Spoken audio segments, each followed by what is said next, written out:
Seguimos con Primera Página.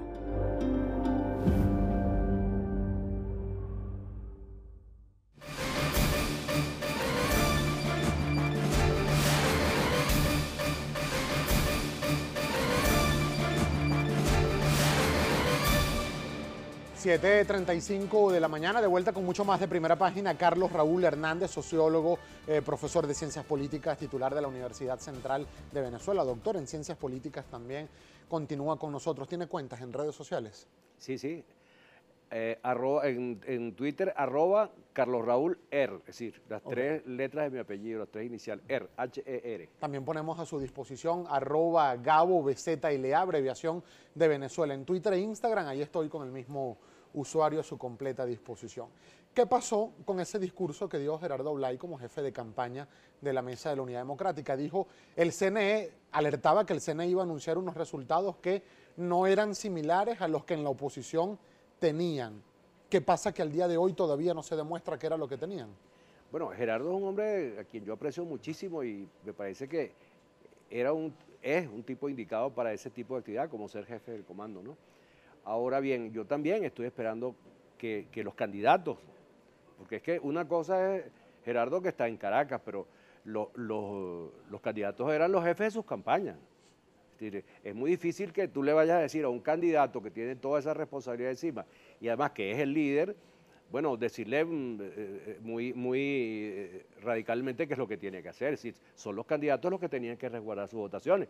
Entonces estamos esperando que las actas, las benditas actas, que sin acta no hay paraíso. Ahora, señor Hernández, ¿usted cree que desde la oposición venezolana, desde ciertos sectores de la sociedad, se ha subestimado el músculo electoral de los sectores oficialistas, de quienes apoyan el chavismo, quienes apoyan al gobierno del presidente Nicolás Maduro? Porque en varios estudios y proyecciones que se hacían decían, bueno, si vota el 60% del electorado venezolano, la oposición ganaría la mayoría de las gobernaciones. Yo sí me burlé de eso, porque esos son esos inventos estadísticos que hacen algunos, como dice un amigo mío, Jesús Rafael González, dice, bueno, cosas que inventan algunos politólogos para ganarse la vida decentemente, ¿no? No tiene que andar atracando por ahí. Pero esas correlaciones, todas son fantasías, son hipótesis, que generalmente no se cumplen.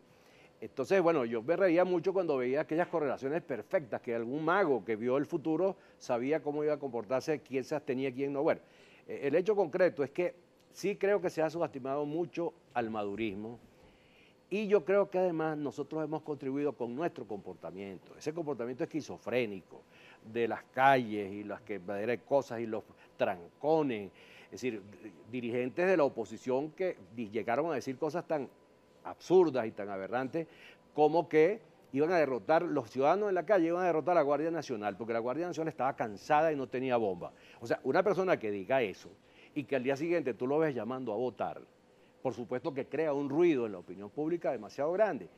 Y nosotros hemos perdido la ocasión de presentarnos como lo que realmente somos, la ley y el orden. Yo creo que la oposición tiene que ser para los venezolanos la ley y el orden, el rescate de las instituciones, el rescate de la vida decente, la vida ciudadana, no este permanente cambio de línea de unas para otras, y que ha traído como consecuencia que a estas alturas en los dos bandos, tanto en el gobierno como en la oposición, predominan los radicales, o sea, los más irracionales, los que no quieren negociar, los que no quieren buscar una salida. Y yo creo, y si lo ando diciendo por todas partes, que la única salida constructiva para el país pasa por una negociación entre los dos factores. Porque los países que entran en crisis como la de Venezuela tienen dos opciones. Los que tienen buena suerte negocian, y tenemos a Colombia, a Chile, a Perú, donde las partes se pusieron de acuerdo para vivir en democracia. Y donde no se ponen de acuerdo los países van a la disolución, a la guerra. Ahora, ¿cómo poder explicar, profesor, a la sociedad venezolana, incluso al mundo entero, que en medio de una de las peores crisis económicas que ha vivido el país, de desabastecimiento de alimentos, de medicinas, de inseguridad, de confrontación política, donde los índices de aprobación del presidente Nicolás Maduro están alrededor del 20%, según serios estudios de opinión, y que la oposición no haya podido capitalizar eso luego de un resultado electoral ampliamente favorable en el año 2015, en diciembre Bueno, del y año haber 2015. perdido un par de millones de votos, ¿no? Con Ajá, respecto a ¿pero las qué elecciones. pasó allí? Bueno, en primer lugar, yo creo que las migraciones fueron un factor muy importante de desaliento porque es un abuso sin límites, es una cosa que tiene que escandalizar a cualquier ciudadano civilizado que haya examinado el proceso electoral. Y luego, hay manera de ver que la oposición en estos últimos 2 años, después del triunfo de la Asamblea Nacional, que yo creo que con ese triunfo en la Asamblea Nacional y un triunfo posterior de la elección de gobernadores, bueno, el gobierno ya se hubiera ido. Yo creo que lo que ha preservado al gobierno son los errores de la oposición, y eso lo dice mucha gente. Ahora, te decía que Claro, pero se insiste sin mencionar entonces el voto de gente que sí va y vota por el gobierno, o sea, porque eso existe, es decir, a la luz de los resultados Pero están claro, allí. así Lo es. reconocía Henry Falcón, hay gente que fue a votar Pero bueno, como por no, los y candidatos del gobierno. sacamos una significativa ocasión, aunque una caída grande en relación con las elecciones de 2015. Ahora, eso es producto de que mientras un sector de la oposición arrastre al resto y haga presentarnos ante el país no como una esperanza, sino como una amenaza, no como la ley y el orden, sino el caos, gente que quema cosas en las calles, que encierra a los vecinos en sus casas, que no los deja salir, que llama aquella monstruosidad que eran los trancones, que recuerdo que hubo un trancón supuestamente de 72 horas, imagínate tú. Esas son cosas descabelladas que no pueden caber en un cerebro más o menos equilibrado a la hora de relacionarse con la opinión pública. Ahora, el oficialismo dijo que el 30 de julio, cuando se hizo la elección de la Asamblea Nacional Constituyente, votaron 8 millones de venezolanos a una elección que era prácticamente de solo participantes oficialistas. Sí.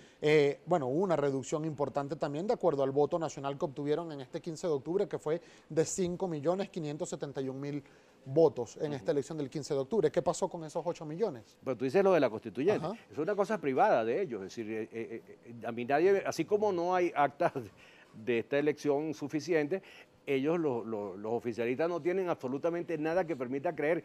Yo casi he llegado a creer a veces que esas elecciones no fueron verdad, que no existieron, que fue un invento mediático como aquella película de un presidente norteamericano que declara la guerra imaginaria a un país para salvar las elecciones. Bueno, yo creo que eso fue un invento que hicieron allá en Miraflores, hicieron unos estudios y dijeron que habían hecho un proceso electoral, pero nadie lo vio, nadie sabe, nadie fue testigo. Entonces, para mí eso no existe, eso es sencillamente una operación de esas de biribirloque que tiene Maduro ahí con el perro echado ese que es la constituyente, que lo tienen metido en un cuarto y amarrado.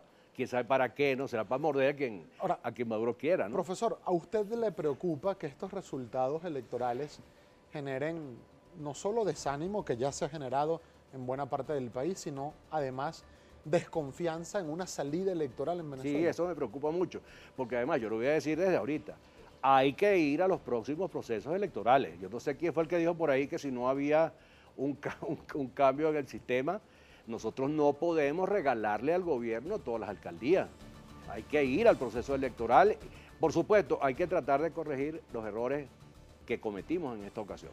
Bien, lamentablemente el tiempo se nos agotó, pero agradecidos, profesor, No, de que haya tenido la gentileza de compartir estos minutos con nosotros. Carlos Raúl Hernández, sociólogo, analista político, doctor en ciencias políticas y profesor de la Universidad Central de Venezuela. 7:43 de la mañana, pausa comercial, ya venimos. Gracias.